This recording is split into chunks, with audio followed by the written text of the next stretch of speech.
Boxing King Media, powered by BYD. A very hard man to get. Joe Gallagher finally pinned you down, Joe.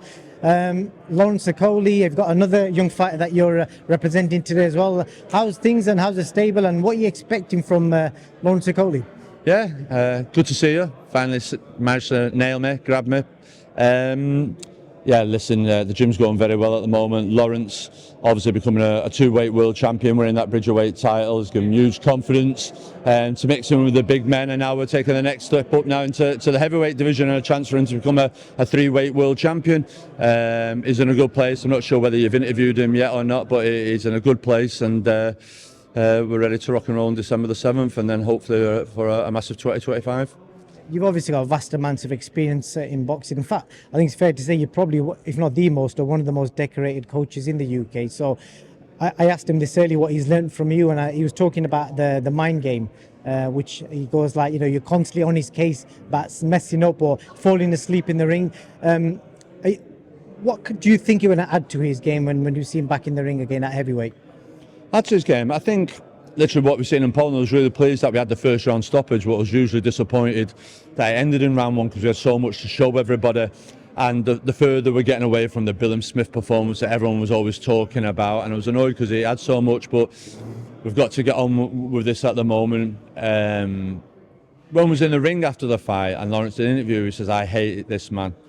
I was like half shot, I thought we got all right on in camp, but I understand like he hated me because he'd go, "Oh, this," and go, "No, track this, no, this, another round sparring, no, another round, oh no." So I was always pushing and pushing and pushing because I do believe there's some unbelievable talent in Lawrence Okolie, and he's showing it me, and I want everyone else to see it, but I don't want him not to come away from the sport and not everyone see what I see in the gymnasium. I want everyone to see it and go, bleeding hell. If swearing, but Okolie, like, wow, like he can do it. And listen, it's not everyone's cup of tea, neither am I, but there's some potential there for Lawrence Okolie, and now's the right time for him to move into that division. I really feel I do have a real honest, truthful relationship with Lawrence, and when I'm telling him shit, he is shit, and when he's good, he is good, and I'm not saying it for egos, and I think he respects that.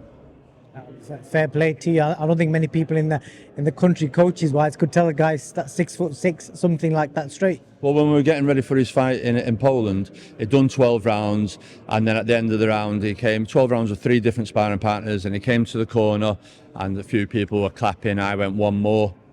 The look he gave me, I thought, I'm going to have a duck here. I thought he's got to let the right hand swing. He went, "Why, one more, one more?" I said, "I wanted 12 rounds today. You switched off round 8, you took a round off, so you're doing one more, and you're out, and that fresh kid's coming back in." So he did it, and he did the 13 rounds. A lot of people would have gone, "No, I'm getting out, and that's it." Do you know what I mean? So it just shows they weren't willing to go over the wall or go through the door. But Lawrence did that day, and I thought, nah, war mindset is setting him, and he did what I asked of him. And that's what you do in camp. You bring fighters to a point where there's a breaking point, whether they go through it for you or they don't, because that will happen in a hard fight, and it's there then you'll know whether they're a rich sea biscuit, they melt, or they're a hobnob and they'll keep going and keep going. It's quite a good analogy there. Okay, go on. I want to get, you got a young fighter who's here with you today, heavyweight, Nev. Just give us a little bit about him. I want to speak to him shortly. Yeah, Nabil Aftaki, bronze medal at the Paris Olympics this year, super heavyweight. Unbelievable talent. He's beat Fraser Clark 4 or 5 years ago in the amateurs, beat Delicious Ore twice, beat him at the beginning of this year. Obviously got to the semi-finals. He ended up fighting Jolalov, who's 17-0 as a pro, 17 knockouts. We lost on points, and if he would have won that, obviously he would have been in the final and won the gold medal, because the kid who was in the final is already beat by knockout. So it's all ifs and buts, but the thing is there straight away. You got a pro 17-0 in the semi-finals. What's he doing there, denying these kids who've worked all their lives of that Olympic success? But that's another story for another time. He's a good fighter. He's come over to help me doing a little bit of work with Lawrence. Mad to think that we give people trials with Olympics, but Tasha has and everyone else has, and he's come over and brought him down here today just to show him what the pro setup's like, what it's expected from you, and to be in around there and get his face out there. But he's an exciting fighter, as you've seen today. Everyone knows who he is. He's done work with Moses. Everyone knows who he is from off the amateur super heavyweight circuit, but he's an unbelievable talent. Good stuff. I just want to get an update on some of the other fighters. Callum Johnson, we saw him make a brief comeback, but seems to have gone quiet again. What's the latest? A couple of fights. We've kept him low key. He's had a couple of fights. He's fought on a couple of Calgary shows there. Callum, I think, is WBO ranked number 4 at the moment now. So we'll try to put him in a position of an opportunity that presents itself. We'll see what happens with Bilham Smith Ramirez over the next 2 weeks and what happens then. But we'll hopefully try to get Callum Johnson a big fight there now in that WBO situation. Tasha? Well, like I've said to everyone here today, I feel embarrassed really to start talking about Natasha in the way that she had an unbelievable win at the beginning of the year, one of the fights of the year, and she got the profile, the scalp from both sides at the Atlantic. And there and then I wanted her to retire, but we said we'd fight again in June and then we'd have a big one by the end of the year. Here we are now in November, worrying whether is there a date, isn't a date, is there an opponent, isn't an opponent. We did the deal with Hazabam a few months ago. That fight was supposed to happen in August and then September, and then here we still are. In the meantime, Michaela Myers beat Sandy Ryan, and there's a huge opportunity there for us to fight Habazan, the WBC. Lauren Price, as I've said, go and fight Michaela Myers. Used to have your unification. The winner of used to fight the winner of Tasha and Habazan, and that'll lead to a massive belt fight. Whether it's Tasha Mayer rematch or Tasha Lauren Price in May next year for all the belts, undisputed and everything else. But for whatever reason, I don't know. But Natasha, I feel now, and she knows for the last few months I've been egging her on to retire. She's had a fantastic career. She's got a good job in Sky. She's done well, invested well. She's a mum. And I just think to herself, listen, if they're not going to give you the fights that you want, it's a shame really, because a year ago she was winning British Boxer of the Year, first female, won all the titles, and she's a fabulous lady in and outside out the ring. And we'll be looking at the Katie Taylor-Serrano fight next week, and I've always said it's well known, I'd love to see them two have a last dance together. I'm sure if Serrano wins, there's a trilogy there, but if Katie wins, I'd just say, listen, come on, Katie, Eddie, Brian, let's all go and do this last dance. Let's make the show a farewell show in the same way that Eddie did with Crawler in his last dance, and let the two girls who have inspired so many girls since the 2012 Olympics, let the two of them have a final dance and walk off in the sunset together. Most probably that isn't something Katie wants to do, but the romantic in me, the storyteller in me, is something that I'd like to see. And then like the likes of Sandy, Lauren, them girls, Chantel, all fight it out to see who's top dog. You know what I like, as I was listening to you talk about Tasha there, you've got the same passion for Tasha as Steffi Bull has for Terry Harper. And I just wanted to highlight the bit in Saudi, you went and congratulated Steffi, which was quite nice of you, because people have seen you guys have it back and forth online, but nobody got to see that, you went to congratulate them. Listen, all coaches, we all have our moments, but there's huge mutual respect for each other. We all know the work that we have to do, the times we sacrifice with our family and friends.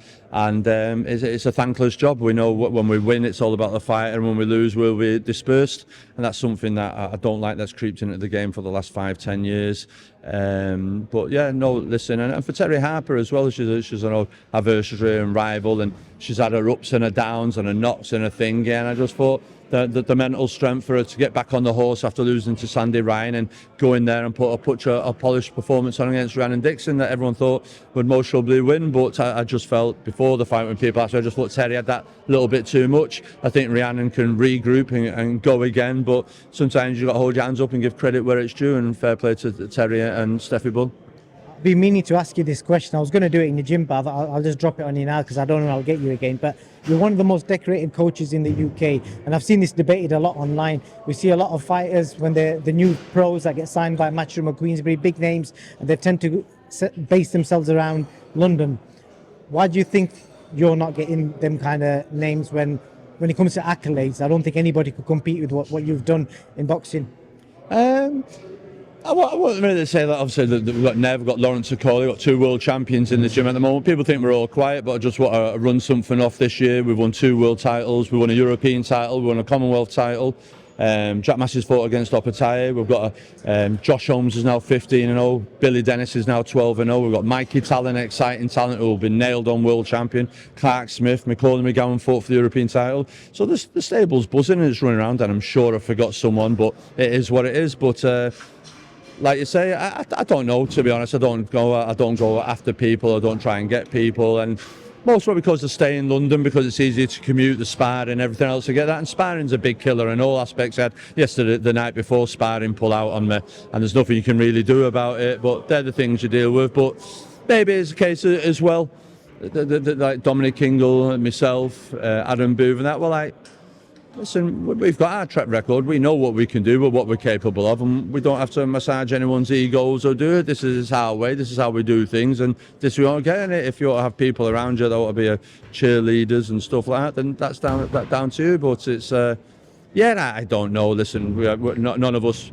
who have just mentioned there, Peter Fiore as well, Graham Everett, who's here as well. None of us really have. Alan Smith, nothing really to prove. What we've done is sprung for the record. What I would say in that point is something different. There's a couple of assets in boxing that have been beaten recently, major assets for companies.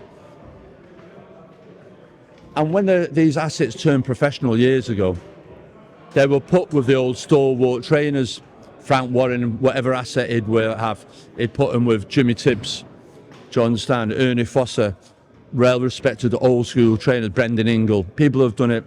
These days, people are putting fighters with assets, their assets, with trainers who are unproven and getting them beat very early on in their careers.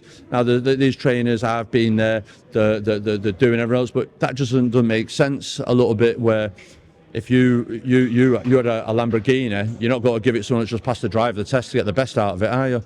So I do feel there's that little bit side of it, and I feel it's also a case of the promoters who don't really get on with some trainers, not looking at the bigger picture and putting them with them trainers. Do you know what I mean? How Dominic Ingle hasn't got a stable full of fighters at the moment. Adam Booth, that's for his own chase. Peter Fiore, myself, Graham Everett. Do you know what I mean? Billy Nelson, I start putting into that mix, not making out that Billy's old. But that have been around and had experiences, had a great job with Ricky Burns and the fighters that he has on in the past with Ritson, and now the job is done with Okolie. So when you're a promoter or a TV network and you've got your best assets, I'm sure you'd go, well, let's start looking at them ones. I'm sure if there's a red hot prospect in America, I'm sure Golden Boy would start looking at straight away. They'd go and speak to Freddie Roach, they'd go and look at Robert Diaz, and they'd go look at experience. They'd not go and give it to people who are yet to prove themselves in the game. Does that make sense? So that's where my thinking is, but maybe it's a generational thing. Like I just said to Coogan, things are changing, journalists are changing, journalism's changing, boxing TV, how you watch it is changing, everything's changing. It's us oldies that have got to adapt and apply. You're happy with how I put stuff out though, yeah? Yeah, I think you nailed stuff. I really enjoyed the stuff that you do with Dominic Ingle. It's fascinating, and like Dominic and like everyone else, you speak to Dominic, Peter Fiore, Adam Booth, we'll just say how it is. And I think we're in a culture these days, I wouldn't say a woke culture, but a culture these days that some people are a bit precious about what's said. Joe Gallagher, genuinely, it was a pleasure speaking to you. Hopefully I can grab you again next time. Yeah, Thank you for your time. Cheers.